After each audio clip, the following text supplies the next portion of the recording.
On the spiritual journey, insecurity is like a slow poison. When you are insecure, you cannot act out your true self. You constantly limit yourself with negative self-talk, and you block the access to the natural, spontaneous flow of heart-based living. But not to worry, insecurity can be challenged and conquered. In this episode, we give no less than 5 strategies to transform your insecurity. We also talk about where insecurity comes from and how insecurity is actually a form of pride in disguise and part of the workings of the ego. My name is Abhinava, and you're watching and listening to Spirit Matters, a podcast helping modern seekers integrate their spiritual practice into their daily life. My co-host Vajan and myself are meditation teachers with over 25 years of experience following the teachings of Sri Chinmoy. If you like our conversations, then please subscribe to our channel or rate us in your favorite podcast app. We deeply appreciate it.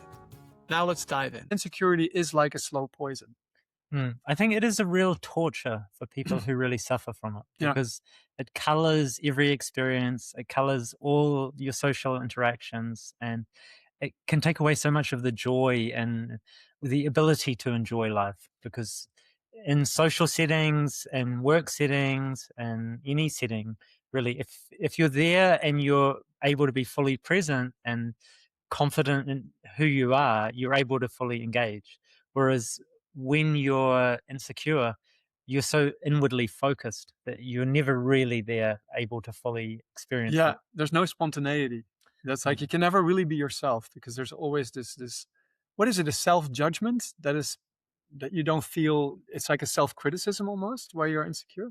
Yeah, I mean, I think it's really interesting, because I think the only beings on earth that are insecure are human beings.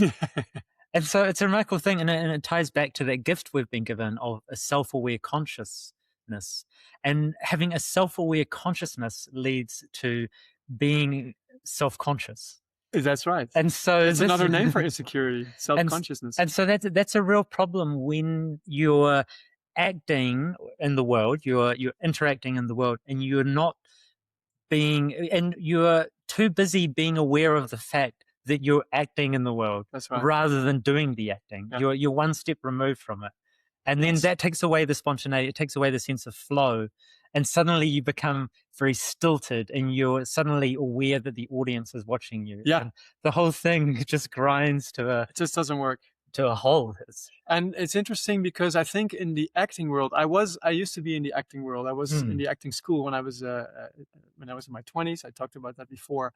But I think as an actor, the secret of success in acting is that you completely believe in the role that you're playing. Yeah. So there's not even an inch where you are doubting yourself. And the moment that you do that, that's often what you see with amateur theater, is that the people are not 100% convinced that they are the character that they're playing. Yeah. And the audience immediately picks up on that. Yeah. So you know immediately, that's when you see, oh, it's not really good acting, because you can see the actor behind the acting. Yeah. And if it's really good acting, you only see the role. You only see that person, and the actor disappears.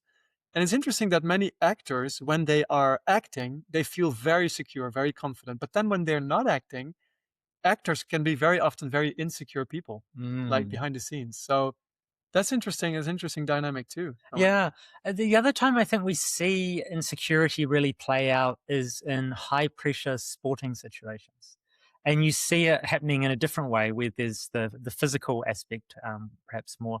Because in a lot of skill-based sports, like, say, tennis or golf, a lot of the movement is not conscious. It's all muscle memory. So it's all the autonomic nervous system. It's like you've practiced and practiced and practiced the techniques. So when you play, you don't actually think about the technique. And so that's a real great lesson for anyone who wants to become good at anything, is that you want to practice so much that when you perform, you don't have to think about technique at all. You just can be fully present to the act of what you're doing.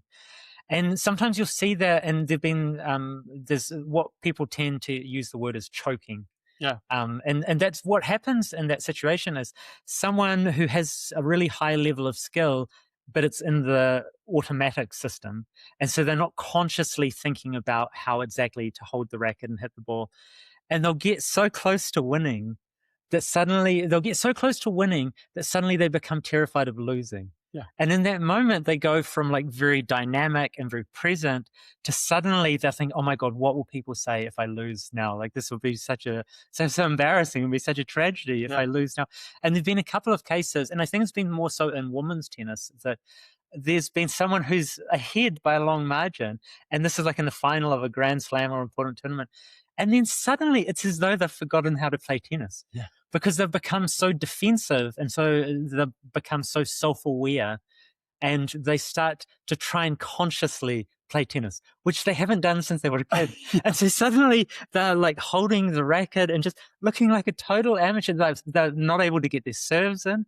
And you see, wow, they became so insecure at that last moment, and Costs them the game. they lose the game. Well, I have to think of Simone Biles, right? The Oh, athlete yes. from America who got the Yeah. twisties, the Yeah. great gymnast, and that's also she suddenly became conscious, and then everything went wrong. Like she was Yeah. injured and she fell, and Yeah, it's because a lot of the times when we're at our best, we're not even aware of ourselves. We've become so at one with the activity, whether it's acting or singing or playing a we sport. kind of disappear, really. Yeah. Exactly, we disappear into the activity that we're doing. And it's like when you're having a really profound conversation with someone, you're not thinking about the fact you're having a profound conversation with someone. No. You're really there in the conversation, and the ideas are flowing, and there's a real spontaneity to the back and forth.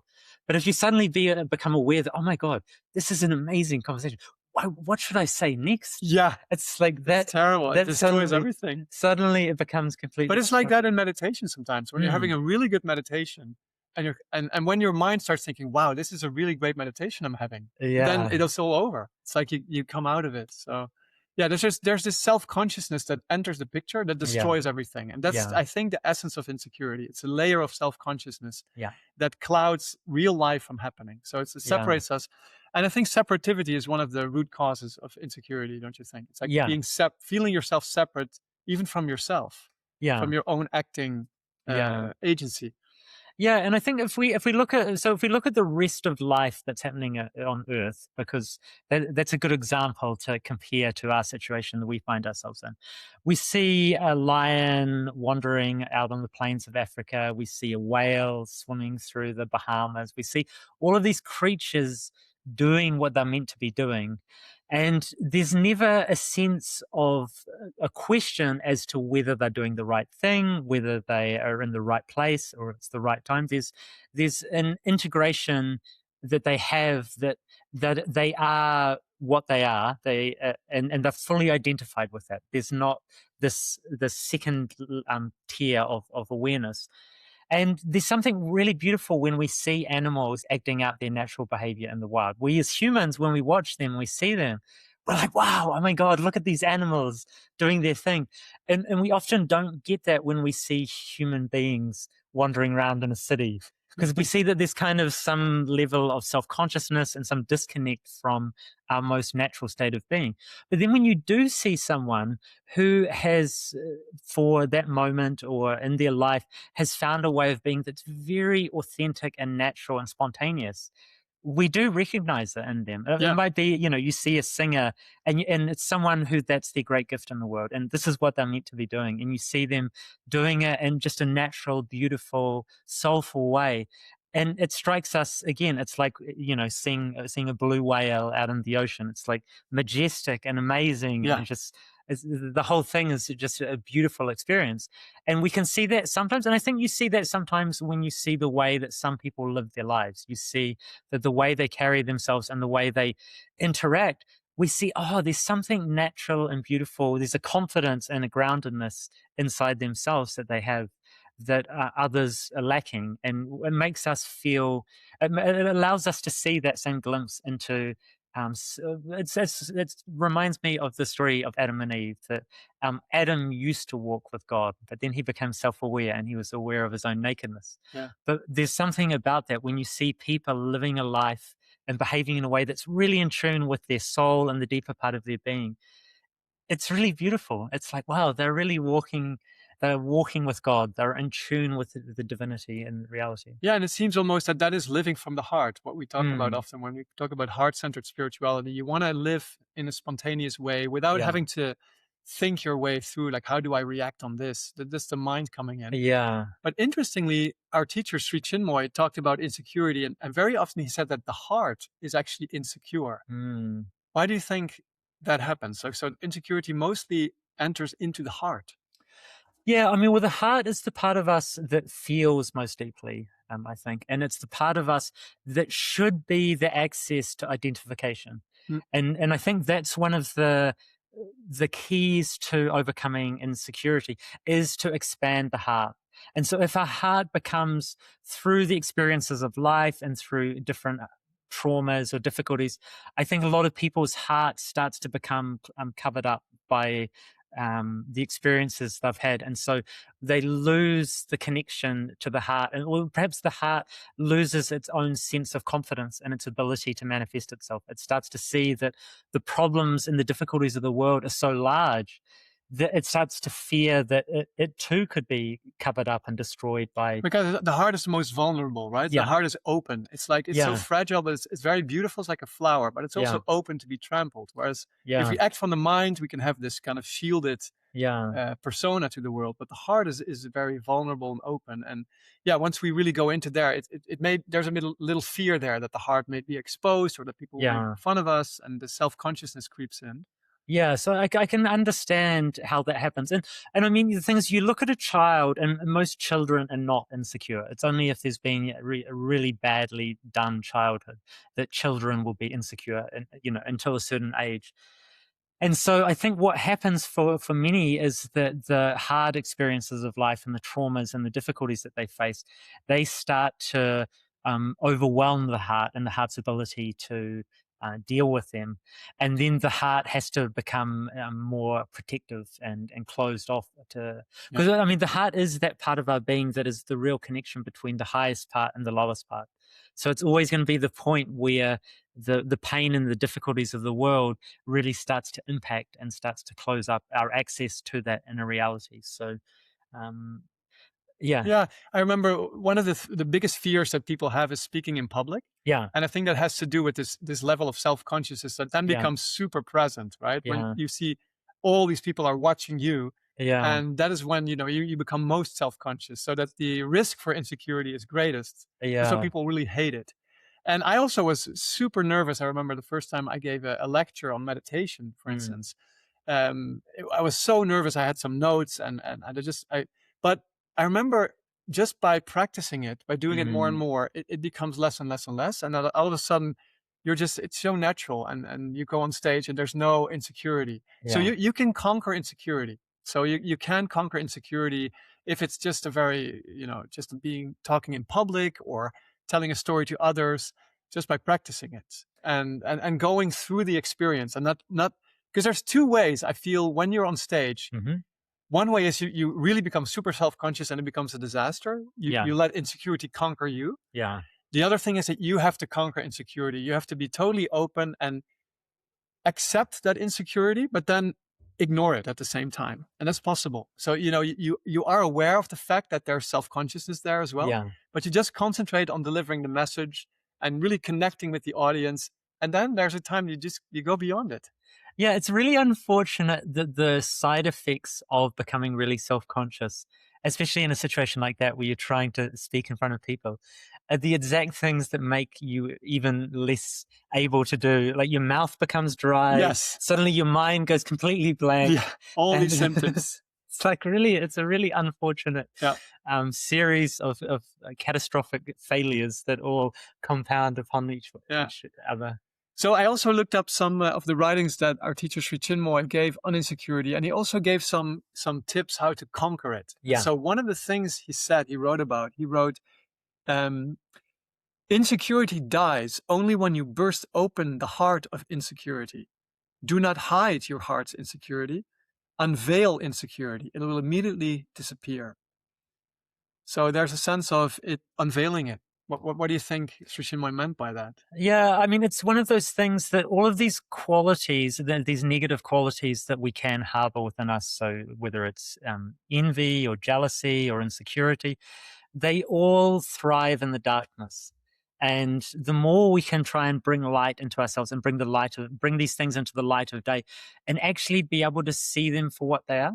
Because if you think to yourself, oh my God, I'm just so insecure, I just can't deal with people and situations and public events, and you shy away from those things and you start to try and avoid them, that does the complete opposite. Instead of you thinking, oh well, I'll avoid them and so then I won't have to experience it, all it does is it makes the problem worse and worse and worse. And so you become less and less able to deal with these situations.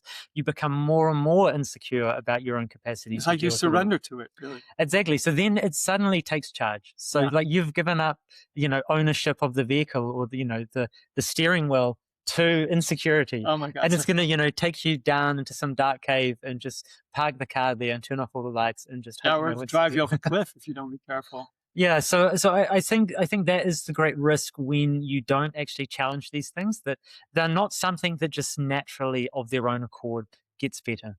They're something that actually requires you to put some effort into bringing them into the light of day and illuminating them. Because very often, actually, when you're really insecure or fearful of some particular type of experience, you create this picture of it that's infinitely worse than the actual experience is going to be. Like, say if you're really poor in social situations where there's a lot of people and there's a lot of talking, and so you think, oh my God, it's gonna be so terrible and I'm gonna have a panic attack and I'm just gonna make a fool of myself.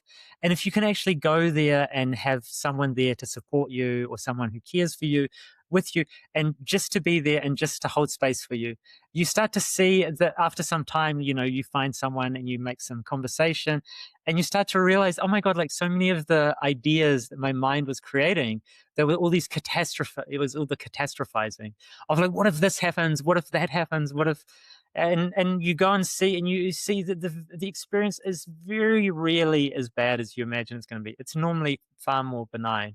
And suddenly you realize, oh, okay, it's not actually as bad as I thought it was going to be. And I actually could cope slightly better than I thought. And practicing that. Yeah, so that's a very good point. So just to unveil, to become aware of it. And that's what I noticed when I was practicing going on stage and talking in front of people, that when you just are aware of the insecurity and just let it breathe, as it were, and not be overtaken by it, it does peter out eventually. So that's a good strategy. Another one that Chinmoy wrote about is that we become insecure because we lose our identification with the vast. Yeah. So that's what Chinmoy often called the vast. It's this universal consciousness that we are part of. It's the spiritual consciousness inside us, which is expanding all the time. We talked about the heart being expansion. Whereas insecurity is a very limited quality. It makes us aware of all our limitations, of where we are different from the others, separativity. Yeah. And so the moment that we identify ourselves with something vast, and it can be as practical as meditating on an image of the ocean or visualizing the sky and just really identifying with it. And you'll notice when you do that, that insecurity really disappears. Yeah. Becomes less. Yeah. And I think that goes back to the idea I was talking about, that the other life existing in the universe that we know of, it is not insecure because it's not doubting its own existence. It's not doubting its own value and importance in the universe. And if we can get to a place where we see that our existence is fundamental and integral to the entire universe, because like if you imagine that there's an infinite universe full of an infinite amount of things, really, at the end of the day, each point of that universe is the center of the universe. Ooh, that is a interesting idea there. So then you are the center of the universe. So you are as integral as some giant supermassive black hole. But wouldn't I be blowing up my ego like anything? No, but you would see like a worm then is the center of the universe. And so the worm is integral to the entire universe, because this universe is a very special universe because it's a universe in which an Abhinava has existed. So I agree. So special. But if this you can take the position that if without my participation in this universe would not exist. Like another universe would exist. It didn't have me in it, but this particular universe it can only exist because I am here in it. And if you can really start to understand that you are fundamental to the universe, like your you don't need any permission to be here. You don't need to justify your existence. The universe itself has brought you into being for some particular role, and you may never get to understand that. Yeah, we didn't create ourselves. We No. cannot blame ourselves for being, because we came into existence. And I think it helps so much if you believe in a divine power that created you, because that divine power is infinite intelligence. It knows what it did. It really created you with a purpose, and it really wanted you to be here. Yeah, because if you believe that this whole universe is just a random bunch of molecules and atoms banging around, and at some point they coalesced and made a clump, which we call you, it seems as though, well, what value do you have? Like, you're just a random event, in a random part of this random universe.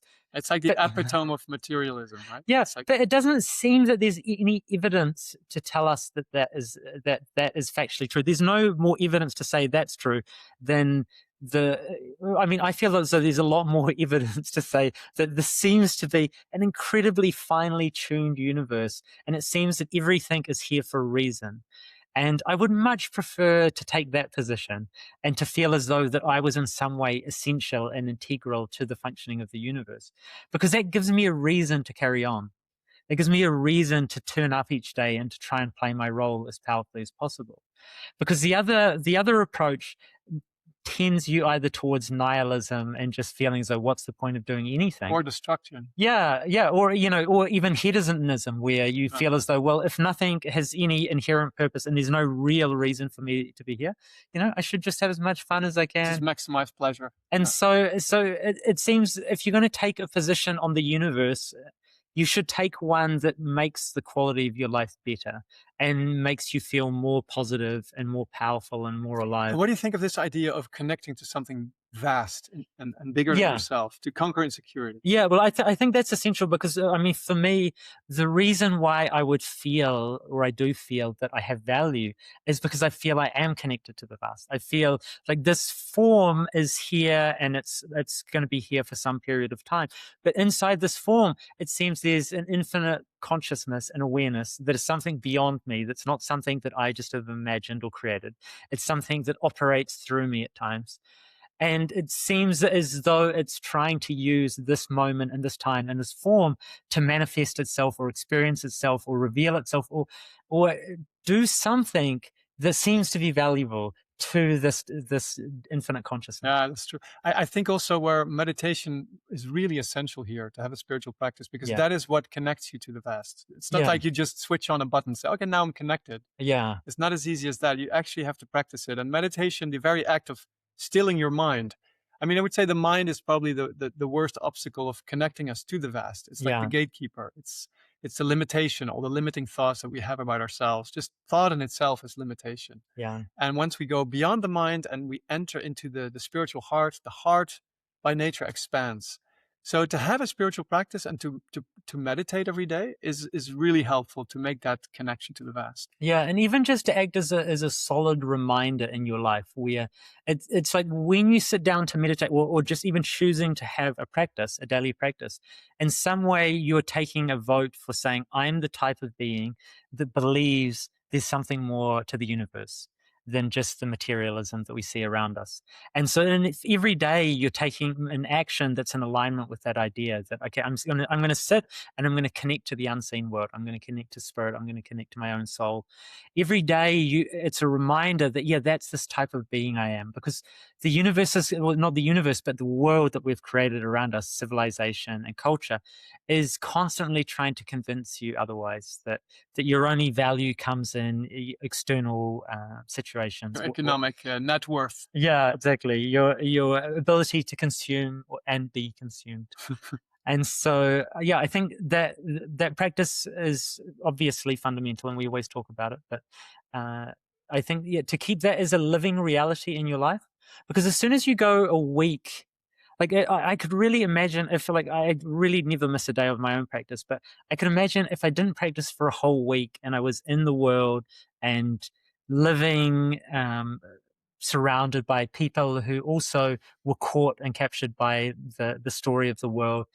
It would be so easy, because that's the nature of our beings, is that we're social and we care what other people think and we identify with the culture and the people around us. So it'd be so easy for you to lose your moorings to some higher reality if you didn't consciously keep yourself connected to it on a daily basis. Yeah, And Chinmoy like to always say, you can't eat the most delicious food every day, but every day you should eat something. exactly. And that means like you can't have the deepest, most beautiful meditation every day. Many Yeah, meditations will be quite bland or not, yeah, just quite ordinary. yeah. But Hopefully, some will be a bit salty and some yeah, a bit savory. the odd bitter one, or some But umami ones. you need all the tastes. You need the whole palate. Yeah, But yeah, just keep on trucking. And I've had weeks, months, and even years where I had not really high meditations, and then yeah. suddenly they break through again, and you have a wonderful period of wonderful meditations. But it's not even the meditations themselves that do it; it's the long term effect of all those Mm, meditations compounded.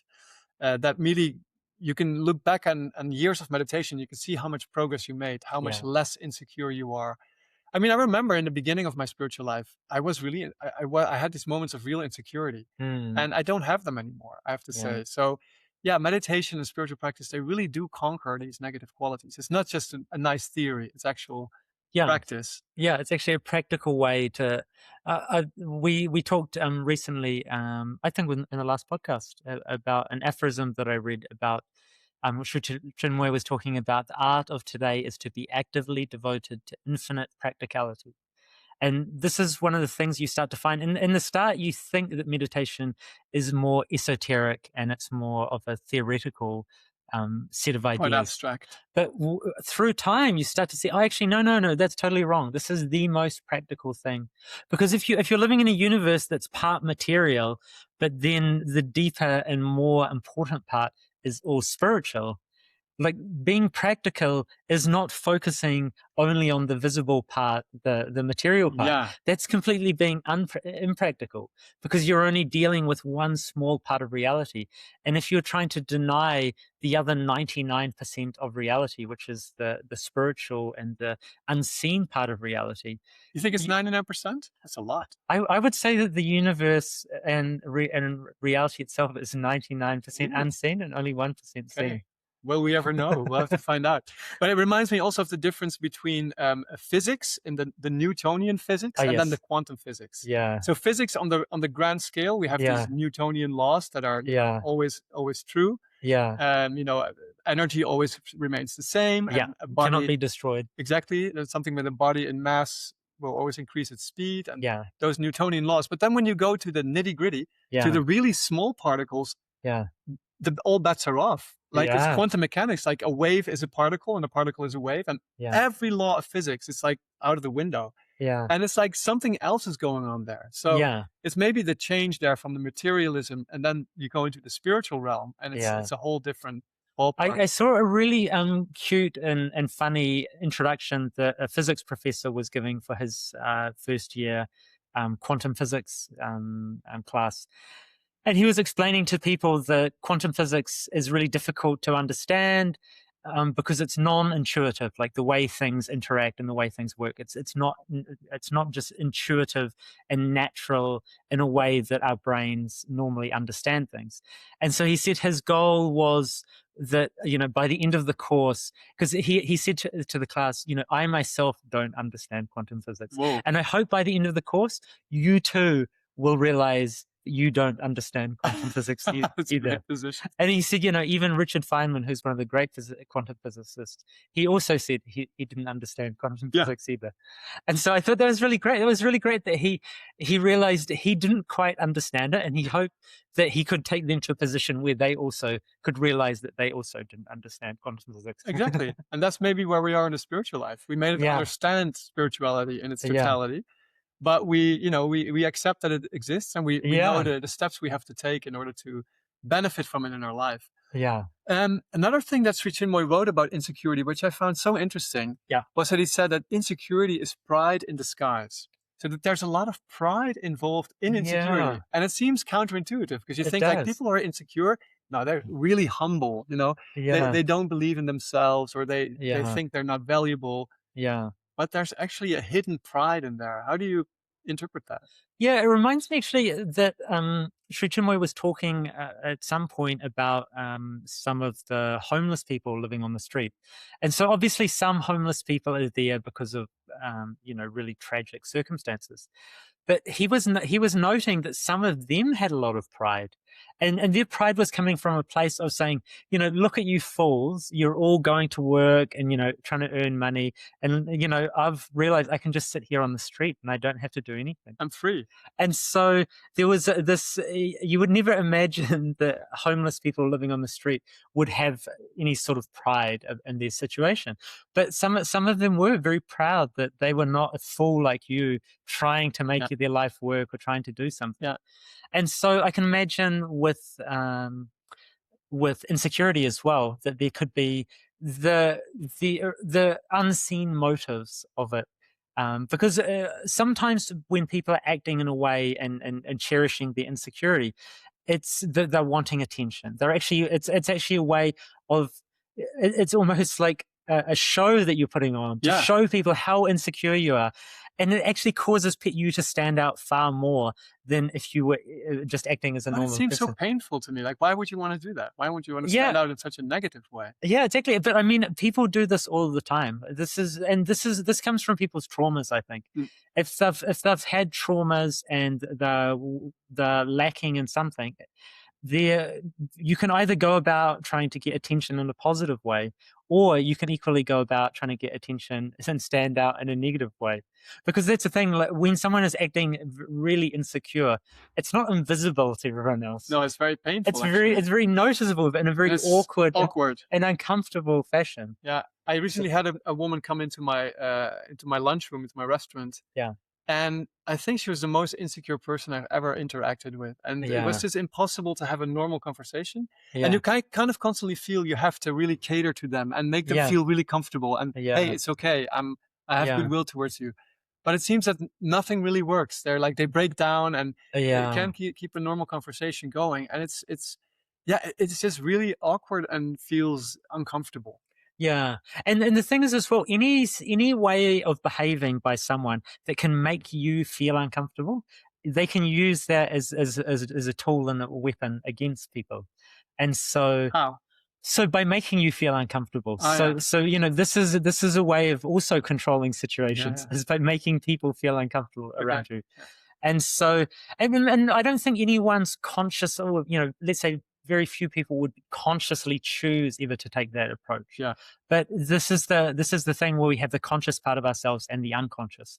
And in the unconscious is all of the dark inspirations of our behaviors. And well, it's the same with ego. Ego both wants to be on top of the world. That's like the classical definition of ego. The ego man who is in a suit and has this big car and his fancy watch. You've got the opposite. And you have the opposite of the ego wanting to be the worst sufferer. Yeah. The ego also gets pleasured by being, nobody suffers as much as I. Why does this happen to me? It always happens to me. Yeah. That actually is also a form of ego. Yeah. And then maybe the same goes for insecurity. There's like some pride in there that look how insecure I am. Yeah.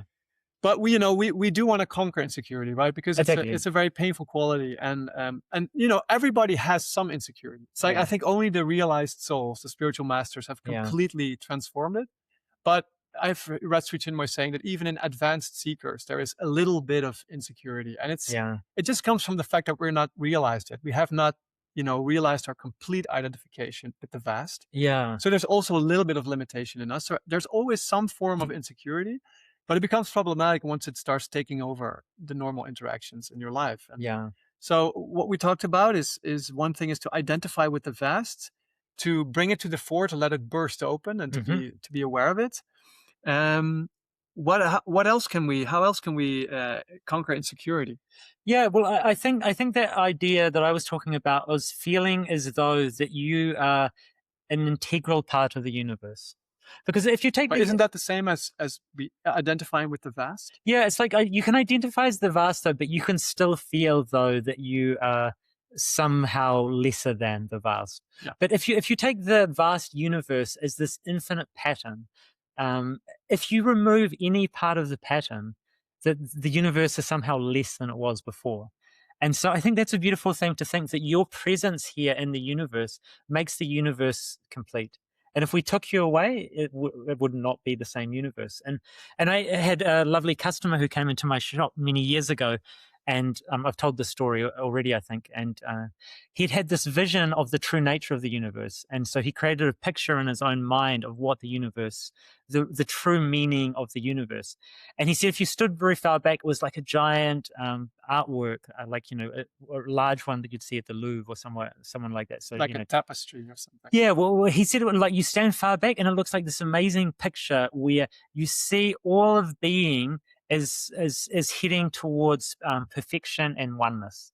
So the whole universe, its whole nature was moving towards a higher level of complexity and beauty and union and oneness. So it's moving towards some goal.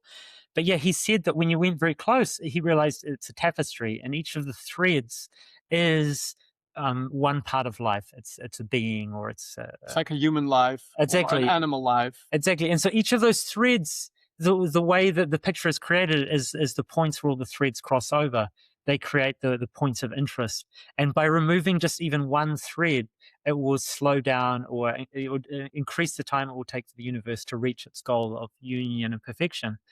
And so that's why he said that he chose to remain here on Earth, because he knew and saw that if he removed that thread, it would take some time for the universe to have to try and recreate its beauty. Yeah. And so I really like that idea that each of us are a unique thread, or a unique piece of this infinitely complex and beautiful pattern. And if we remove ourselves from the game, the universe is... It's almost like an insult to your own soul to be insecure, because you've been created this wonderful being in your pure essence, and if you're insecure, is that you're not really valuing it, you're not really giving it the proper attention and value. And I think that's correct, that we're not, that someone who is insecure, they're obviously not seeing themselves correctly. And so that is something that you need to change inwardly, because it's not through your mind that you're going to see yourself properly. Your mind is always going to be really good at picking out all the flaws, all the faults, all the ways that you're different than others, all the ways you stick out. Whereas if you can really connect with the deeper part of your being, you can really start to feel like, what is it that I'm really here for? Like, what special gifts, what special role have I been given in the script to play? And that's the other thing, like just even having a different model of the universe. Like if you really choose to take on a model like the divine Leela, the divine play, there's the idea that your character has been given a special role, a special, you've got special particular lines in the script that are completely unique and perfect for you to act out. And if you had that feeling, you wouldn't judge your character in the way that you do. You wouldn't think, oh, my character's so useless. Why does he look like this? Why is he dressed like this? Why does he act like this? Own it. If you really saw that, oh, wow, I get to play this amazing character, and he's going to have, or she's going to have this amazing opportunity to act out something that no one else has ever acted out before and will ever act out again. That seems an exciting adventure of life. And if you want to hear more about the different models of the universe, I do recommend listening to episode number 2 of our podcast, when we talk about the different all the way back modes of the universe. We'll put a link in the show notes about that. I hope I remember. But, please do. There's two strategies I came across that Sri Chinmoy recommended to conquer insecurity. And one of them, he said, a oneness heart cures insecurity fear. So oneness. We talked about oneness before. We actually did a whole episode on it. But the idea of oneness is the idea of being fully connected. It, of course, ties into the idea of connecting with the vast. But oneness comes from the heart, right? Comes from the spiritual heart. And oneness conquers insecurity. You can't be insecure if I feel that you and me share the same divine roots. It's like impossible. We know we're part of the same family. It's like when you look in the mirror, you're not insecure against your own mirror image. You know that that's you. So the same goes when you realize that all humanity, we have mutual divine roots. We are connected. So oneness is a really good strategy. And oneness, again, we can develop by meditating on the spiritual heart, by really focusing a few minutes every day on this particular place in the center of our chest, the Anahata chakra. And that's where the magic of oneness lies. Do you want to add anything to that? Yeah, I think also just reminding people that their self-talk really matters. And so the conversations that they have with themselves inside their own consciousness. Yeah, no negative self-talk. Yeah, exactly. So having the right type of relationship with yourself is such a powerful tool in the world, to make you, to allow you to really manifest your own best self. And there's many different ways of doing that. One thing that I found really useful is, I saw this technique where you simply gaze into your own eyes in a mirror, and then try and see beyond, see really into the depths of the eyes, like look beyond the superficial, surface level, but try and feel that there's an infinitely deep consciousness in there looking back at you. And I've had some experiences of like seeing that and glimpsing that and feeling like, oh my God, wow. Like there's a depth to me that I myself am not aware of. Yeah. And that's really an amazing thing. And then that starts to change your relationship with yourself, because you see and understand that what you thought of as yourself was just the surface. Yeah. But there's all of this, there's the 99% that you haven't looked into. The So- iceberg. We just see the tip of the iceberg. Yeah. We want to go to the iceberg. Yeah, and you can really, it's easier to criticize the tip of the iceberg. You can say, oh, Yeah. it's too big or too small. It's melting too fast or too quickly. It's too pointy in some places. It snagged the Titanic. Let's not forget that. Yeah, but when you realize that there's an unbelievable depth below it that's supporting it, Yeah. that's when things get interesting. Exactly.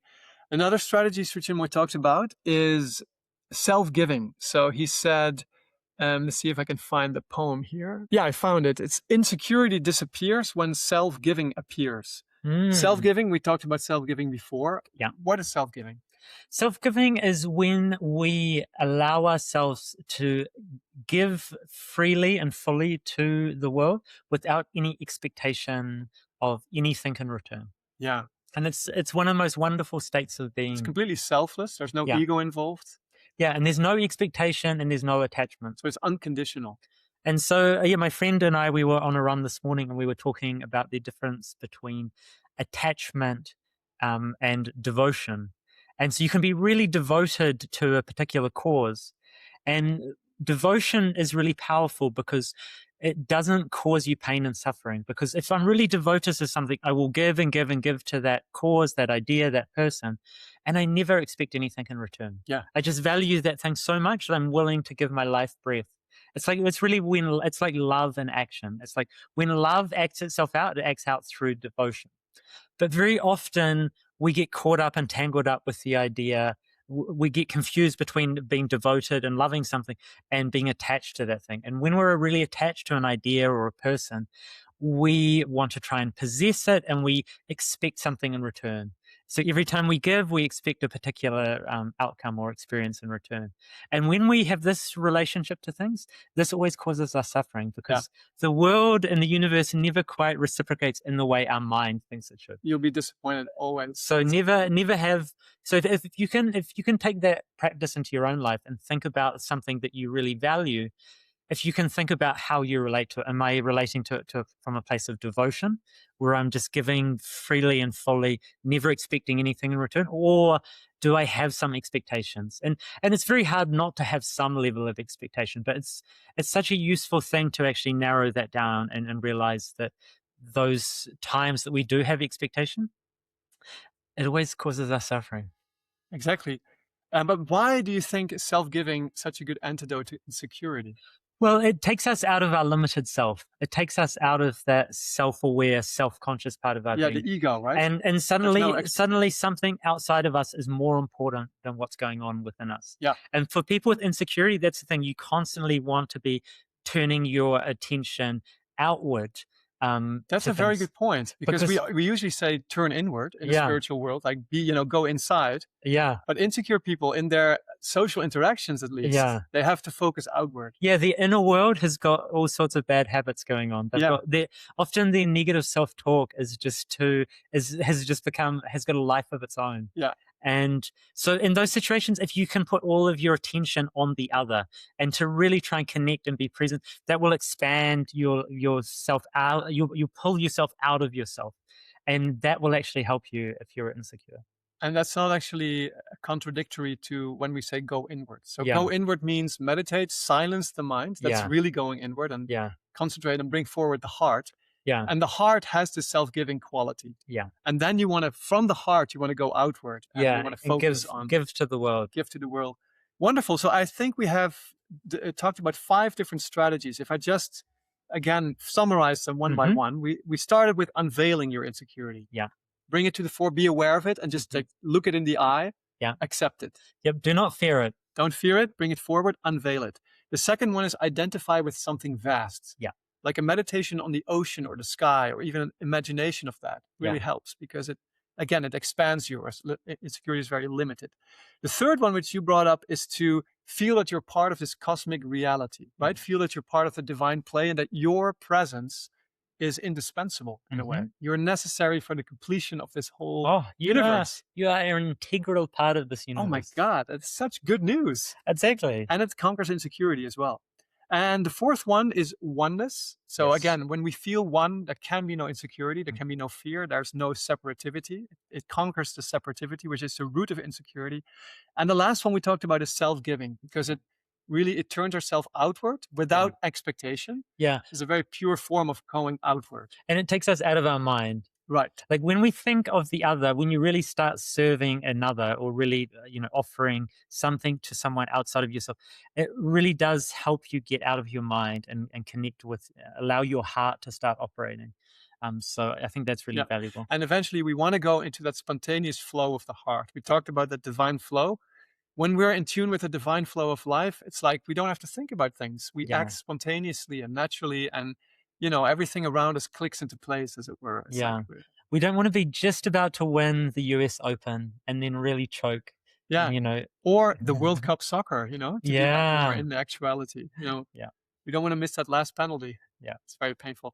Okay, I think that brings us to an end for today. Wonderful. We're coming here to you from beautiful Austria, where we are vacationing together. So it's great to be in the same frame, Vajin. Yeah. It's really good. I'm enjoying it. And did you have some nice nature explorations here? Yes. Yesterday I ran 42 kilometers through the mountains. Holy cow. I did half of that, 21. Yeah. It's a beautiful place to be. Yeah. And maybe we'll do another podcast if we find time. And if not, we'll see you all anyway next week, somewhere, somehow. And thank you for listening and watching. And if you like our content, we'd be grateful if you can rate us in your favorite podcast app, leave a comment, or follow us on YouTube or on Spotify or wherever you get your podcast.